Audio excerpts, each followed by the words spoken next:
Hello, YouTube world. My name's Tony, and I am starting a new YouTube channel. Hopefully, you can be inspired and grow in your faith, or if you don't know Jesus, even come to faith in Jesus. If you would do me a favor before I get started today, if you would like and subscribe on this page and help get the word out, that would be amazing. Like I said, my goal in creating this page is two things. One is the spiritual stuff. I want to talk about Jesus, help you grow in your faith, and I want to help you come to Jesus if you don't know Jesus.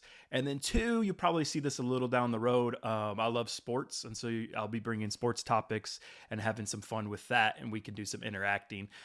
This will be a page where you can leave comments, and there will be different questions that I'll leave for you. But again, the goal is to grow and inspire us to grow in our faith. And so hopefully you enjoy. And so welcome to the YouTube page. Well, let's get started. These first few episodes, I want to be starting off with the fruits of the Spirit.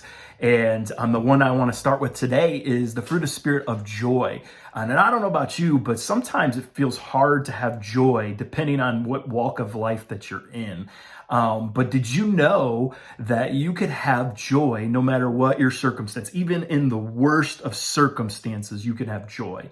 And that's what I want to talk about a little bit today and have a little bit of interaction with you. And so feel free to leave some comments when we get to the question part or anytime that you want. But let's start off with Galatians 5:23. For the fruit of the Spirit is love, peace, joy, goodness, gentleness, kindness, and self-control.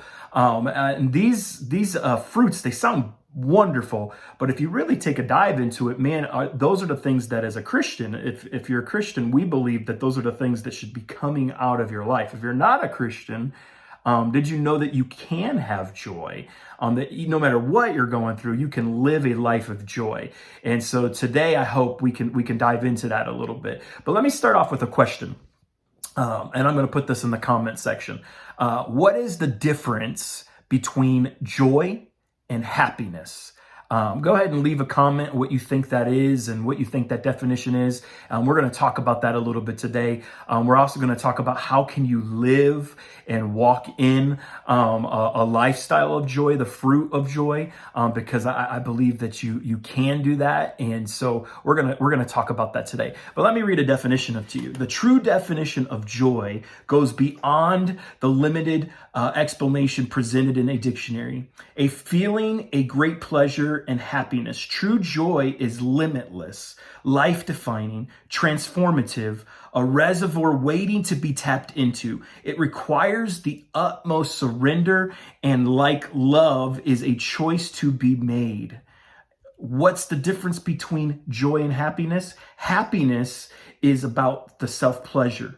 Happiness may dwell on materialistic, worldly pleasure, while joy is deferred from a soul-satisfying emotion of well-being. While happiness comes from the outside, joy comes from the inner things. And so you can see happiness is a state of circumstance, while joy, you can have that. It's something deep inside. And that's one of the fruits of the Spirit. When you're connected with the Lord and you're allowing the Holy Spirit to work in your life, joy can exude out of anything.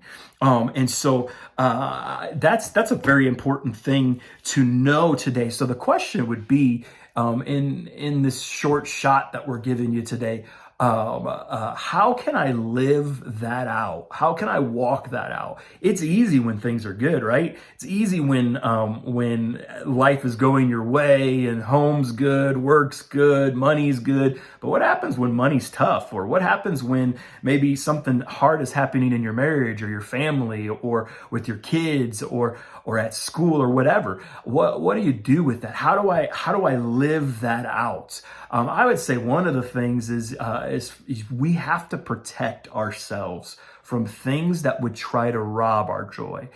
Circumstances that happen in our life, you can't control that. But there are things we can control that rob our joy. And so we got to protect ourselves from those things. And so maybe as a suggestion in there, why don't you write down right now, what are some things you do to protect the joy that the Lord has placed in your life? What are some of those things? I know for me, some of those things are I watch what I read. I watch what I watch. I watch what I watch. Like a few years back, probably now 6 or 7 years ago, I stopped watching the news regularly because it started robbing the things that the Lord was doing in my life.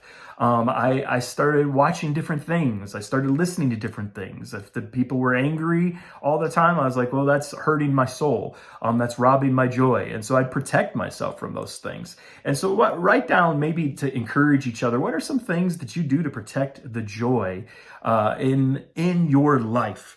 But here's some ways that we can walk in joy regularly in our life, no matter the circumstance. First is this: remember the past victories in your life.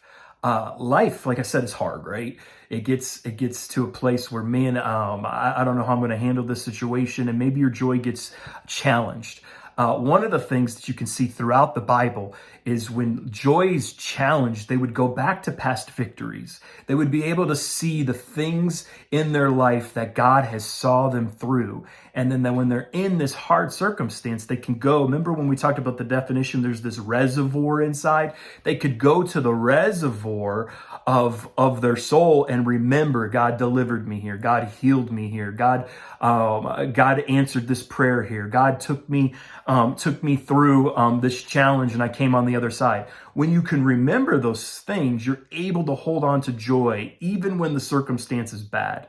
And that's an important thing to remember, because our God is always walking us through things that we've been through. And so I would challenge you, if you're going through a hard time, remember the things that God has done in your life.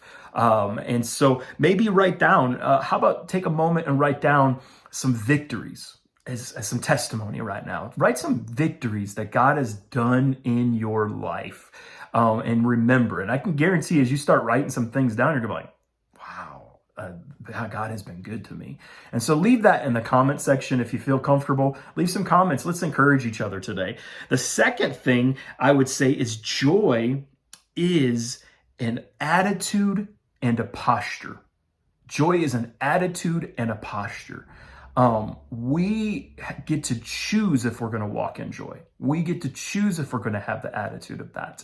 Often it's easy, especially in the culture that we live in today, it's very easy for us to turn ourselves more into victim and live in a victimhood. And I'm not trying to downplay bad things that happen to people, but the reality is joy. I get to choose if I want to wear joy and have the attitude of joy, and walk in that. And so I want to encourage you, walk in a posture of joy. Walk in a posture of thankfulness. Thankfulness can change the circumstance of your life, or even how you're looking at where you're at right now. And even the darkest of circumstances. I've met people in my life, and I've read stories in my life of people who have, where I'm like, how are they happy? How do they have joy instead of happy? How do they have joy? How do they have peace, even though this is a dark circumstance? And the reason is they have that reservoir, and they choose to put on the posture of joy. And so put on the posture of joy. Walk with the attitude of joy, to understand that's the choice you can make. And you might be asking, if you're not a Christian, or maybe you're asking if you are a Christian, how do you do that? And I would say the final thing is remember that we have the eternal promise of Christ. That even if this world gets harder and harder and things get darker and darker, Jesus has promised that he would come back. And the fact that he's promised that he would come back to us means that this suffering will end, that there will be a day where there's no more sickness, there's no more pain, there's no more brokenness, there's no more lostness, that he will have that. And so as Christians, we get to hold on to that and understand that God is coming, and he will come back for us. If you're not a Christian, what I want you to know is man, you know what? There's a hope that Jesus said he would return for his children. And all you got to do for that is come to Christ by admitting that you're a sinner and acknowledging him and making him Lord of your life.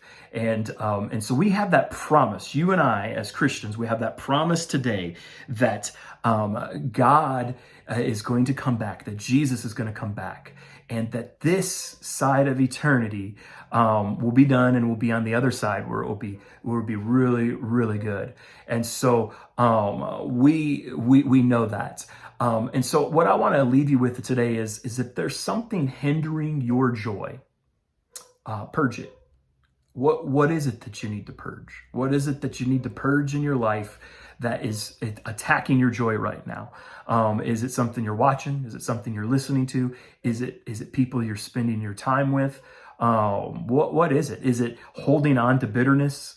And so I just want to encourage you today. What are those things? And I believe that you and I can walk in joy. And so today, I leave you with this: walk in joy. And I pray blessings on you. And hopefully I'll see you next week as we talk about another fruit of the Spirit. And so have a great day and be blessed. As always, like and subscribe if you liked what you heard today, and help get the word out and share this encouraging word.